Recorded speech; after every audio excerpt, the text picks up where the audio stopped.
Agamemnonove priče. Tajna zaključane sobe.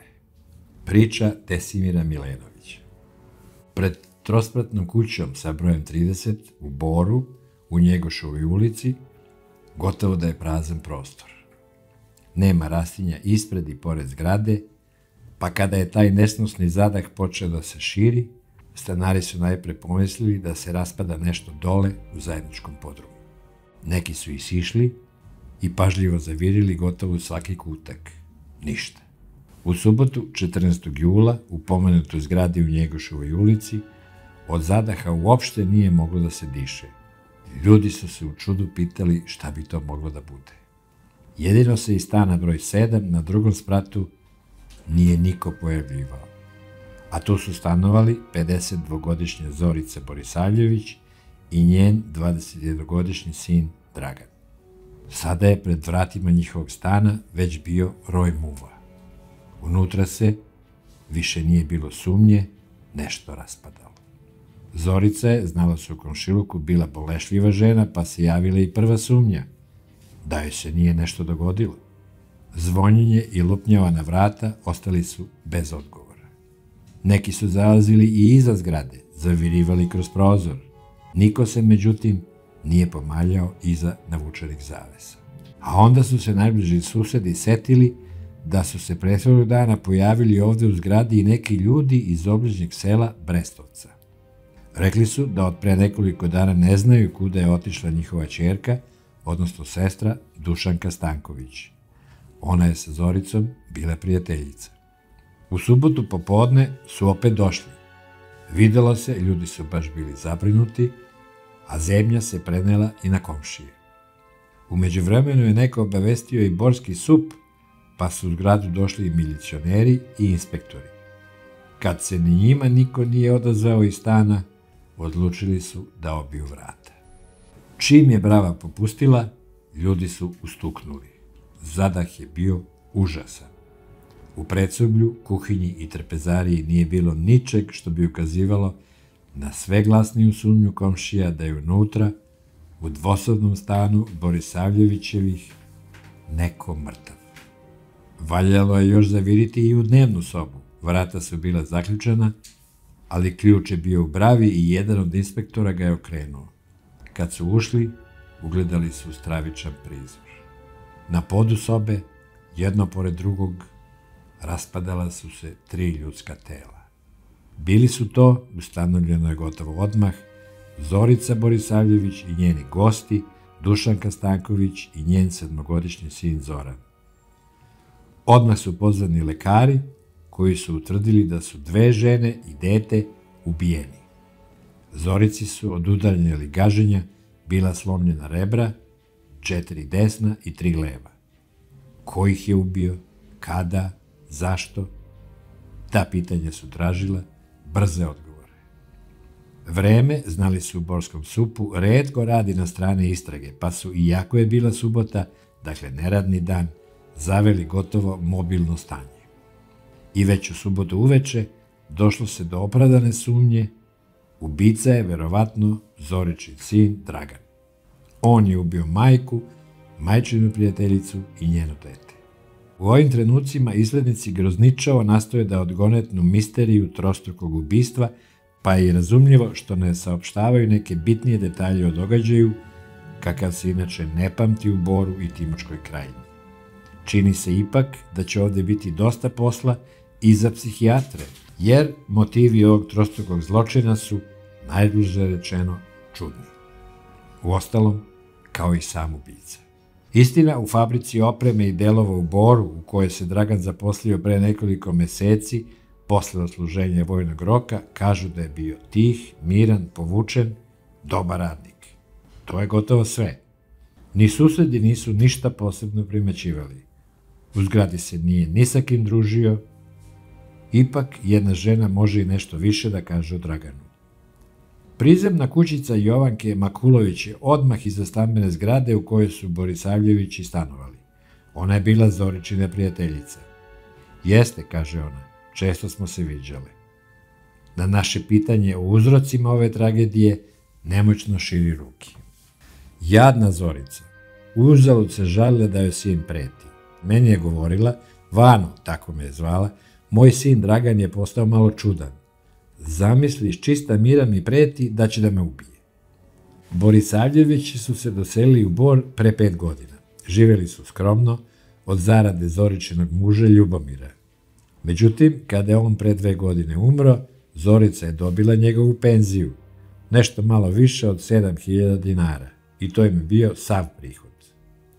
Kad se Dragan vratio iz vojske i zaposlio, Zorica je pomislila da će njihovo materijalno stanje da se poboljša, ali nije bilo tako.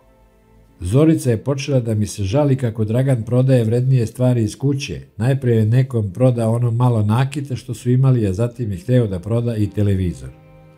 Zašto? Ko to zna? Bio je čudan mladić, malo je govorio, a posljednja 3-4 meseca gotovo da nije ni izlazio iz kuće. Čim mu istekne smena, on pravo u stan i nikuda iz njega. Mislim da se ni sa kim nije družio. U onoj sobi u kojoj su nađene ubijene žene i dete, imao je neke sprave i vežbao mišiće. Zbog toga tu i nije bilo nameštaja. Kad mi je govorio, tetka Vano, otvorit ću prozor da vidiš koliko mogu da vežbam. Da li je imao devojku? Ne. Zorica mi je svojevremeno pričala da je pominjao neku curu iz Vlaola kod Majdanpeka, ali ja mislim da to nije bilo ništa ozbiljno. A i sama je govorila da niti je to devojka za njega, niti on s njom nešto ima. A ova žena koja je kod njih dolazila i koju je također ubio? Ta, Dušanka, ja sam je veoma malo znala, već godinama je bila prijateljica njegove majke. Dolazila je često i mislim da je svojim prisustvom nervirala Dragana. Uostalom, on mi je nekad i otvoreno govorio, ama mene žene uopšte ne zanimaju, a tu devojku iz Vlaola nisam ni poljubio. Bio je zaista čudan, nastavlja priču Jovanka Makulović. Valjda ga je zanimao samo taj sport i stalno je vežbao. Majka mu je ustupila dnevnu sobu za to. Uostalom, ona i nije mogla ni u čemu da mu se suprotstavi. Neki put mu je samo govorila, pobogu Dragane, pa izađi malo među ljude. Više je ćutala.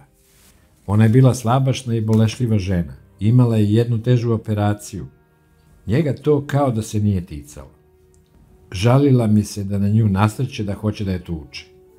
Izgleda da je baš bila zastrašena. 4 ili 5 puta noćila je dole u podrumu. Mogla je od njegovih pretnji i kod mene da se skloni, ali se valjda plašila da je on ovde ne potraži. Tako je, eto, u posljednje vreme živela sa svojim jedincem. A opet, on je pokazivao neku čudnu brigu o njoj. Tetka Vano, rekao mi je nekoliko puta, kad ja jednom nekud budem otišao, ti se pobrini za moju majku, čuvaj je. Sa molbom da mu čuva majku, obratio se pre nekoliko meseci i Zagorki Pervulović. Ali to je već početak priče o drugim dvema žrtvama Bildera iz Starog Selišta. Kod Zagorke su, naime, doskoro stanovali Stankovići, 29-godišnji Jovan, radnik u elektrolizi, njegova 30-godišnja supruga Dušanka, domaćica, i njihov 7-godišnji sin Zoran. Dušanka i Zorica su se družile, pa je ponekad ovamo dolazio taj mladić da potraži majku. Pre 2 meseca je u naše dvorište došao drugim povodom, priča Zagorka. Jednostavno, kao u poverenju, šapato me upitao da li sam spremna da čuvam njegovu majku. Ona je, rekao mi je, bolesna, a ja ću možda nekud da odem, pa bi bilo dobro da je ti gledaš. To me je malo iznenadilo, ali se nisam upuštala u razgovor. Jednostavno sam rekla da ja tako nešto ne mogu. Tik u Zagorkinu je i mala prizemna kuća njenog rođaka. Stankovići su se pre nekoliko meseci tamo preselili. I odatle su 8. jula Dušanka i njen sin Zoran krenuli na svoj posljednji put. U smrt. A kako se to dogodilo? Jovana Stankovića, supruga i oca sada pokojnih Dušanke i Zorana, našli smo u selu Slatini, nedaleko od Bora. U crnini i on i njegovi roditelji, majka Jovanka i otac Dobromir. Tu su i njihovi rođaci Petrija i Milorad Blagojević i Slavica Bilanović. Dušanku i Zorana su sahranili na seoskom groblju u Brestovcu. Izbezumljen od bola, Jovan više jeca nego što priča, a priča je kratka. Ja sam u nedelju 8. jula otišao da radim u drugoj smeni. Žena i dete su mi ostali u iznajmljenom stanu u Boru. Pred polazak na posao ona mi je rekla da će sa detetom popodne da svrati kod Zorice. Vodit ću, rekla mi je, dete da malo gledamo televiziju. Nisam imao ništa protiv.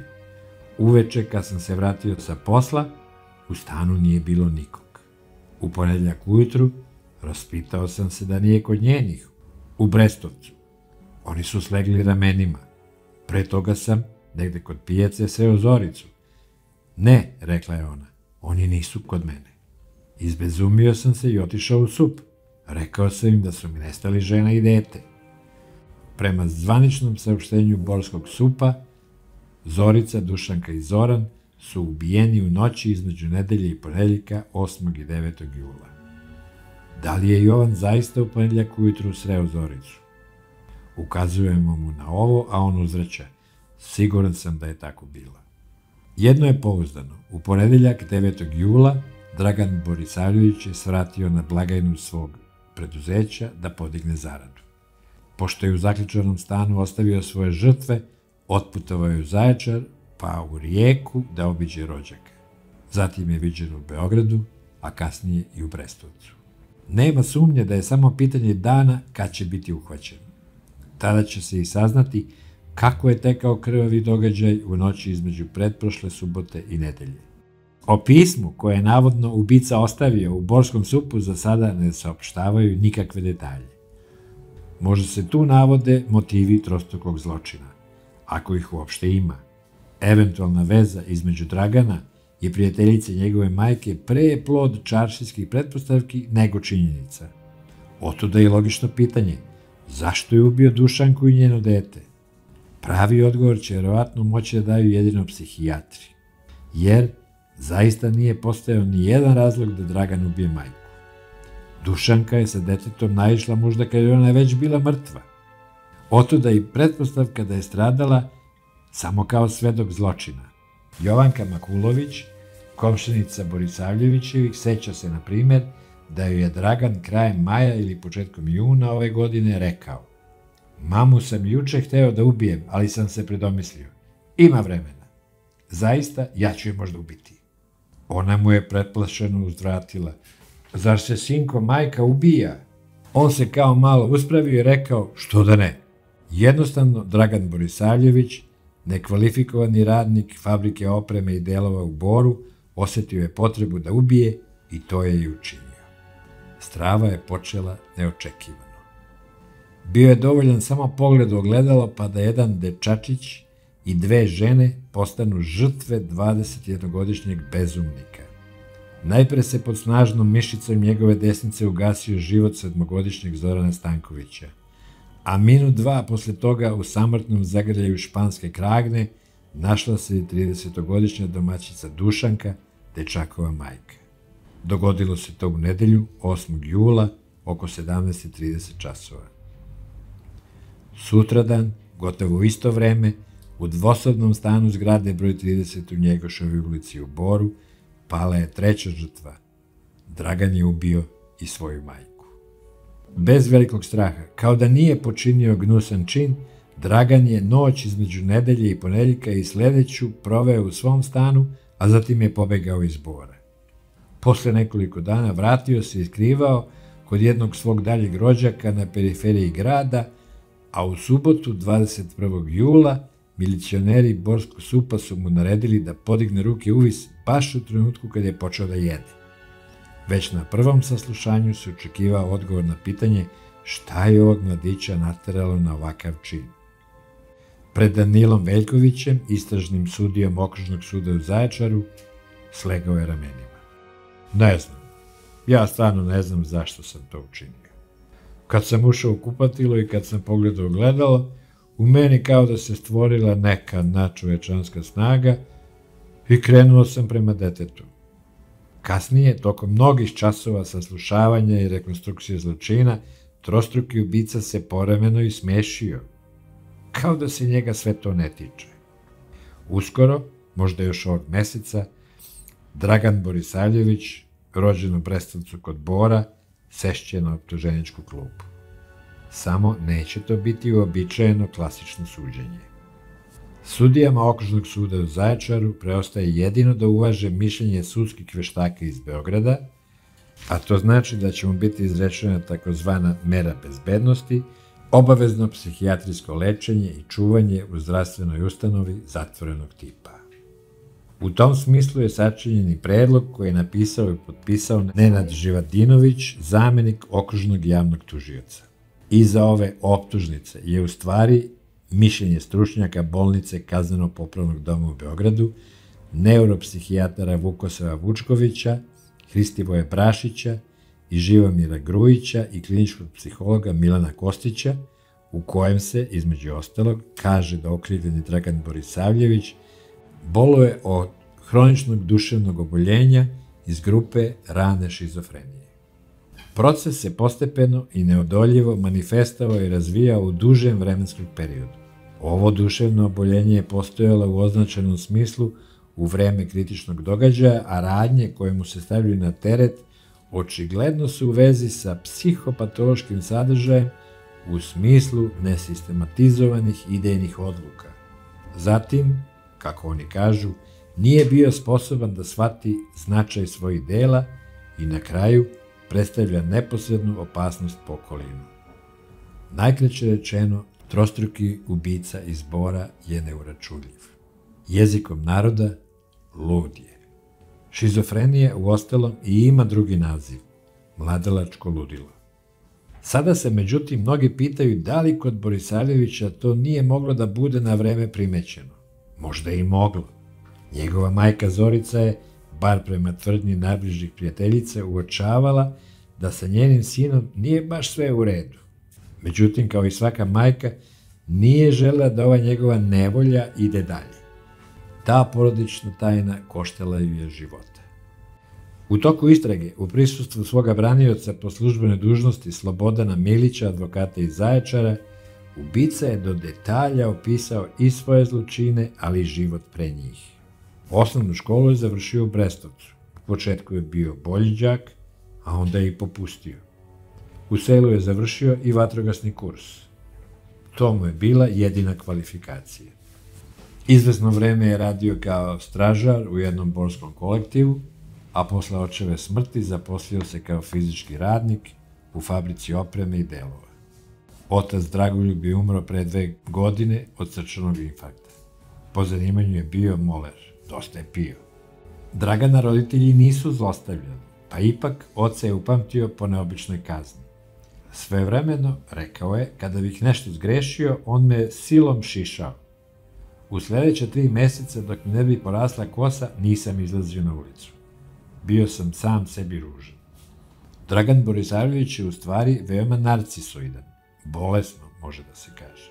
Čak i kad se spremao da se preda policiji, od svoga domaćina u Boru je zatražio pribor za brijanje. Voleo da ističe i svoje mišiće. Oblikovao ih je bodybuildingom i borilačkim veštinama. Često se šepurio i prsio pred ogledalom. Posle toga izlazio iz kupatila pun snage i zadovoljan. U nedelju popodne 8. jula u stanu je bio sam. Majka mu je izašla u grad. Ručao je kad je naišla njena prijateljica Dušanka Stanković sa 7-godišnjim sinom Zoranom. Ponudio sam joj da ruča, a ona se zahvalila i prihvatila novine koje su bile na stolu. Ispričao je u istrazi. Mali Zoran je bio pored nje. Očekivali su moju majku. Dušanka se sa njom poslednjih godina družila. Gotovo uvek je dolazila kod nas detetom, a od svega na svetu ja sam najviše voleo decu. Mali Zoran je posle izvesnog vremena otišao u kupatilo. Nakon 2-3 minuta zatražio je da mu se odvrne slavina da bi oprao ruke i Dragan je krenuo tamo. Nastavak priče liči na ispovest monstruma. Dok sam odvrtao slavinu, po navici gledao sam sebe u ogledalu. Izgledao sam veoma neobično. Video sam i lik deteta i neka čudna snaga mi je nadošla. Ruka mi je, bez moje kontrole, poletela prema njemu. Kasnije sam shvatio, pa ja sam ga ubio. Pričajući kao nečem najobičnijem, ubica je nastavio. Dušanku sam presreo na vratima kupatila. Razrogačenim očima je gledala beživotno telo svoga sina na podu. Htela je valjda da vrisne. I ja sam tada, valjda da se ne bi ništa čulo u komšiluku, kragnom, odnosno desnom rukom krenuo prema njenom vratu. Stisnuo sam je veoma snažno. Mislio sam da ću moći odmah da je ugušim. Shvatio sam, međutim, da to ne ide lako kao s detetom. Ona se branila rukama. Otimala se. Pali smo na pod, ali nisam je puštao. Posle 4-5 minuta osjetio sam da se njeno telo opustilo. Majka je svakog časa mogla da naiđe. Uplašio sam se da ne otkrije ubistvo. Zbog toga sam brže bolje tela odneo u dnevnu sobu. Tada sam se uplašio Dušankinog lica. Bilo je čudno, kao da mi je prekosilo. Nisam mogao da je gledam i stavio sam joj preko glave pantalone koje sam joj posle gušenja skinuo. Majka Zorica je stigla kad je sve bilo završeno, ali nije ni slutila kakva se tajna krije iza zaključanih vrata dnevne sobe. Još na vratima je osjetila neobičan miris. Pitala je šta sam to palio. Rekao sam da mi je jelo zagorelo kad sam ga podgrevao, a u stvari u šporetu sam spalio veliku krpu koju sam prethodno obrisao tragove krvi u kupatilu. Jutro u ponedeljak sam dočekao budan, nisam mogao da zaspim. Otišao sam na posao i radio. Ništa niko nije primetio. Majka je popodne, kad sam se vratio s posla, trebalo da ide u grad.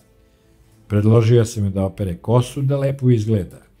Poslušala me je. Da bi lakše osušila, sela je na malu stolicu, sagla se prema podu i prstima počela da raspliće pramenove. Tada sam osjetio potrebu da je uništim. Zašto? Prekinuo ga istražni sudija. Ne znam. Sećam se samo da sam je kuhinskom daskom tako snažno tresnuo po glavi da se raspasla na 3 dela. Tako si je usmrtio? Ne, ona se posle ovog udarca stropoštala na pod i rekla zaprepašćeno: Dragane, ti me ubiji. Htela je valjda još nešto da kaže, ali sam ja skočio na nju, opkoračio je i snažno rukama stisnuo za grlo. Istovremeno laktovima sam je udarao po rebrima. Kada je izdahnula, odneo sam je u onu istu sobu i položio pored ubijene Dušanke i njenog sina. Sobu sam zaključao. U subotu, 14. jula, kad je u Boru bila gotovo tropska vrućina, stanari zgrade u kojoj se zločin dogodio pozvali su milicionere. Iz stana Borisavljevića širio se nesnosan zadah. Posle obijanja vrata, sumnja se obistinila. Na podu dnevne sobe su se raspadala 3 leša. Na ženama nisu pronađeni donji delovi odeće i donje rublje. Sumnja da je Dragan nekrofil nije potvrđena, ali nije ni odbačena. Zašto si iskinuo? Pitao istražni sudija Danilo Veljković. Hteo sam da uklonim tragove. Mislio sam da leševe odnesem u zajednički podrum, ali su bili teški, pa sam odlučio da ih spalim. Najpre sam odeću i donje rublje ubacio u šporet. Bila je velika vrućina i gust crni dim za čas je ispunio sobu. Nisam mogao da dišem, a plašio sam se da i susedi ne primete da je nešto neobično gori. Sledeću noć, između ponedeljka i utorka, ubica je proveo među svojim žrtvama. Sutradan je podigao u banci ostatak svoje plate i biciklom otišao u Zaječar. Sa 2 mladih rođaka, devojčicom i dečakom, zatim je krenuo u Rijeku. Posetili su svog rođaka u vojsci. Na povratku, Dragan je na željezničkoj stanici u Beogradu iznenada pred polazak voza izašao iz kupea, a rođaci su se sami vratili u Zaječar. U vozu je ostao njegov sako. Sutradan, onog istog dana kad su milicioneri u Boru provalili u njegov zaključani stan, u tom sakovu pronađeno je njegovo zapečaćeno pismo na kome je pisalo ispovest. Pa su tako inspektori, bez posebnog napora, gotovo sa sigurnošću, mogli da utvrde ko je ubio Zoricu, Dušanku i Zorana i da shvate kakva je osoba ubica. A u pismu je pisalo sledeće: Sve sam ih ubio u isto vreme. Ne znam zašto, ali neki nagon, viša sila me je terala. Ja to nikad ne bih ni pomislio, hladnokrvno. Planirao sam sve koje vidim, rodbinu, roditelje, prijatelja, ama baš sve. I na kraju, kao na filmu, sebe da ubijem. Imam 21 godinu i ono što sam odavno planirao kao životnu želju, sve sam svoje tako uradio. To je takva sudbina. Rođen sam nesposoban. Nisam ni za šta, a volao sam i ja kao sva deca barem da imam i da budem zdrav. Jedino me neka unutrašnja sila terala da se borim za svoj bedni život. Znam da nikad ništa ne bih postigao jer su ljudi dvolični. Volete dok si s njima, a posle se odmah okrenu, čim se rastaješ, drugome leđe. Da se pravdam neću, jer ja nisam kriv niti lud ono što radim, nego se postavljam u društvu kako drugi se nameste, kakve kombinacije prave i daju kao predlog. To što sam radio i živeo ne samo da nije nikakva sreća, nego mi se čini da se unutrašnje ni u kom slučaju nije mi se dao. Pa pošto je moja pobjeda izvojevana, spasio sam dalje prolivanje krvi i suza. Srce mi je htelo tim putem nastaviti i bolje ja nego celi svet kao u crtanom filmu. Pismo dalje ne treba navoditi, jer su i ostale rečenice slične, konfuzne, nedorečene, bez smisla i posebnog značenja. Čak i laicima odmah bilo jasno ko iza ovih redova stoji, a lekarima nije bilo teško da utvrde da je reč o ludaku šizofreničaru. Ovim je dosije nezapamćenog zločina u Boru praktično zatvoren. A u njemu je, između ostalog, i ova izjava ubice. Ja sam psihički zdrav, ali dopuštam da mi u glavi možda nešto i fali. Ta falinka u glavi bila je fatalna za njegovu majku, njenu prijateljicu i prijateljičinog sina, čije su sudbine zauvek zapečaćene u senkama njegove poremećene psihe.